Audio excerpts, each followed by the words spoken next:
The last session in the poverty chapter, today we are going to see poverty alleviation programs in India. Yes, in this poverty alleviation programs in India, we have two programs. One is self-employment program and second one is wage employment program. Before start with the program, a small intro in the poverty alleviation programs in India. Alleviation.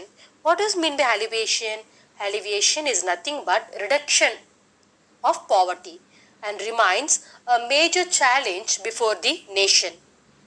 While there has been a steady decline in the poverty over the last 2 decades, but the total number of poor people has remained constant because of growth in population. The government has specifically designed anti-poverty programs for generation of both self-employment and wage employment programs. So, let us discuss the various self-employment programs and wage employment programs initiated by the government. First, we are going to see self-employment program, rural employment generation program. Second, Prime Minister Rozgar Yojana. Third, Swarna Jayanti Shashri Rozgar Yojana. Last one, Swarna Jayanti Grama Swaroskar Yojana. First, we will see rural employment generation program. Yes, in this rural employment generation program, this program was started by the government to create self-employment opportunity in the rural areas as well as in the small towns. When I speaks about this programs mainly initiated for the people in the rural as well as in the small towns, which denotes about two things. It was implemented by Khadi and the Village Industries Commission.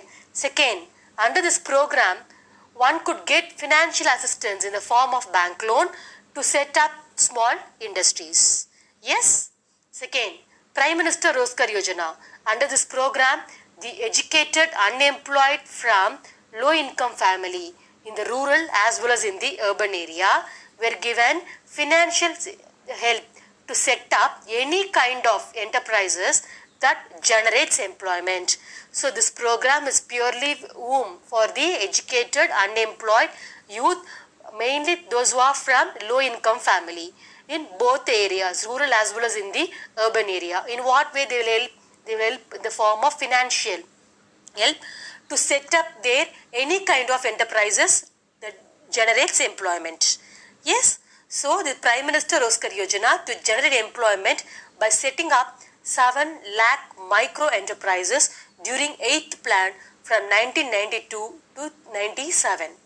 By 2003 to 2004, 3 million people got employment under this scheme. Yes, now we'll just move on to Swarna Jayanti Shashri Rozgar Yojana, mainly aim at creating employment opportunity for both self-employment as well as for the wage employment in the urban area. This program seeks to provide gainful employment through encouraging the setting up of self-employment ventures on the provision of wage employment. Yes, it is a centrally sponsored scheme which is funded on 75:25 basis between center as well as the state. So this program is mainly for both self-employment as well as for the wage employment. Yes, funded on the basis of 75:25 between center as well as the state. Yes, now Swarna Jayanti Grama Swaroskar Yojana aimed at promoting micro enterprises and to bring the assisted poor families above the poverty line by organizing SHG, that is self-help group. In the self-help groups, we have few points in this. First one, people who wish to benefit from the scheme are encouraged to form self-help groups. The people those who wish to join in the scheme, what they have to do? First, they have to form a group. Second, initially they are encouraged to save money and lend among themselves as small loans. Yes, first what they have to do it? First they have to save the money. After saving it, what they have to do it? They have to lend the money among themselves. 3. Later, through banks, the government provide partial financial assistance to SSGs, which then decide whom the loan is to be given for self-employment activity. Third, the government will provide partial financial assistance to SSG.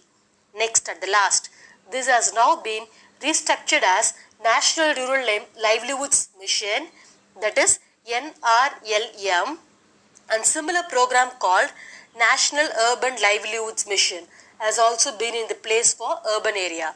So this has been restructured on both the places, rural as well as in the urban. In the rural, we'll be calling it as a National Rural Employment Mission, and in the urban, we'll be calling it as a National Urban Livelihoods Mission. Yes, now we have finished self-employment programs. Let's move on to the other one, wage employment program. In this wage employment programs, we have two programs, Sampurna Gramin Roskar Yojana, next National Food for Work program. Yes, now Sampurna Gramin Roskar Yojana. The scheme aimed to provide additional and supplementary wage employment by undertaking labor-intensive work, thereby providing food security and increasing nutritional level. Yes, wages were paid as a combination of food grain as well as cash. Next, the scheme of SGRY is open to all the rural people who need wage employment and desire to do manual and unskilled work in and around their village or habitat. So in this program, supplementary wage employment by undertaking labor intensive works. Yes, and the people those who are doing those works, they'll be providing food security and increasing nutritional level. How they will provide? Suppose wages they can pay in the form of food grains or cash, both the combination. And second, this wage employment desired to do manual as well as unskilled work in the rural areas, in villages as well as in the habitants. Yes, the last, National Food for Work program. This program was launched in 2004 with the objective of intensifying the generation of supplementary wage employment. Yes, yes. And National Food for Work programs was initially implemented in 150 most backward districts of the country to provide additional resources apart from the resources available under the SGRY. So apart from SGRY resources they are available, apart from those things will be included in National Food for Work program. First, it was implemented in 150 most backward districts of the country. The program was implemented as a 100% centrally sponsored scheme. Yes. So who's the sponsor? Central. This program was incorporated in the Mahatma Gandhi National Rural Employment Guarantee Act. Yes, implemented in 2005. MGNREGA aimed at enhancing the livelihood security of the people in the rural area by guaranteeing 100 days wage employment. Yes, the financial year to rural household whose adult member volunteers to do unskilled manual work. So in this MGNREGA assured job, guaranteed job for 100 days. Yes, for the unskilled, for the rural unemployed youth I just told you, and apart from that the volunteers to do unskilled manual work. All those among the poor who are ready to work at the minimum wage can report for the work in that area while the program is implemented. If the people those are ready, what they can do it? They can go directly and they report to in the work area where the program is implemented. In 2013 to 14, nearly 5 crores households got employment opportunity under this law. So nearly from 2013 to 14, some 5 crores people they were benefited under this law. Yes, now Indian government has also introduced few schemes to provide health insurance to poor. Yes, from 2014, scheme called Pradhan Mantri Jan Dhan Yojana is available, in which people in India are encouraged to open bank account. I think everyone is familiar in this. Yes, LPG. Besides promoting saving habit, the schemes intends to transfer all the benefits of government schemes and subsidies to account holder directly. Each bank account holder is also entitled to rupees 1 lakh accident insurance and rupees 30,000 life insurance cover. Yes, now let's move on to the other one, critical evaluation of poverty alleviation program. In this critical evaluation, we have evaluation of 5, lack of resources, unequal distribution of assets, improper implementation, lack of infrastructure, lack of active participation of poor people. First, we will see lack of resources. As compared to the magnitude of poverty, the amount of resources allocated to this program is not sufficient. So, lack of resources. Unequal distribution of assets. Due to unequal distribution of assets and land, the benefit from poverty alleviation program have been appropriated by the non-poor. The last 3, improper implementation. This program depends mainly on government and bank officials for the implementation. However, corruption, lack of training, pressure from local leaders and non-participation of local level institution resulted in improper implementation of program. Fourth, lack of infrastructure. There was lack of infrastructural facilities such as school, road, power, telecom, IT service, training institutions, etc. Fifth, lack of active participation of poor people. High growth alone is insufficient to reduce poverty. In fact, there is a need for active participation of the poor for effective implementation of poverty alleviation program. Yes, at the last conclusion, poverty alleviation has always been accepted as one of India's main challenges by the policy maker, and there have been certain positive results. What are the results? The absolute number of poor in the country has gone down, and some states have less proportion of poor than the national average.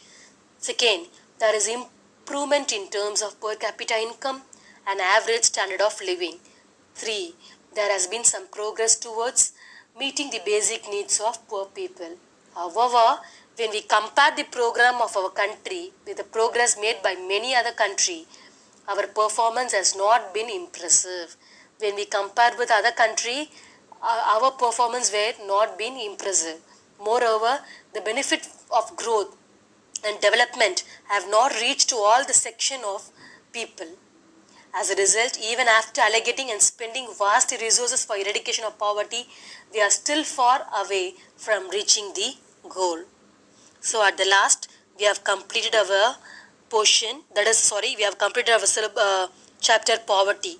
Yes, so first class I have just told you what is a poverty, and then what is the meaning of poverty, and third, what is the rural poverty and the urban poverty, and then I have just told you what are the characteristics of poverty, and then measures of poverty, and you people know what is a poverty line, and I have just told you what are the causes of poverty, and then government approach. Yes, a government approach for what? To alleviate poverty, and then poverty alleviation program, and at the last one, critical evaluation of poverty alleviation program. Yes, so we are finished poverty chapter, students. Thank you.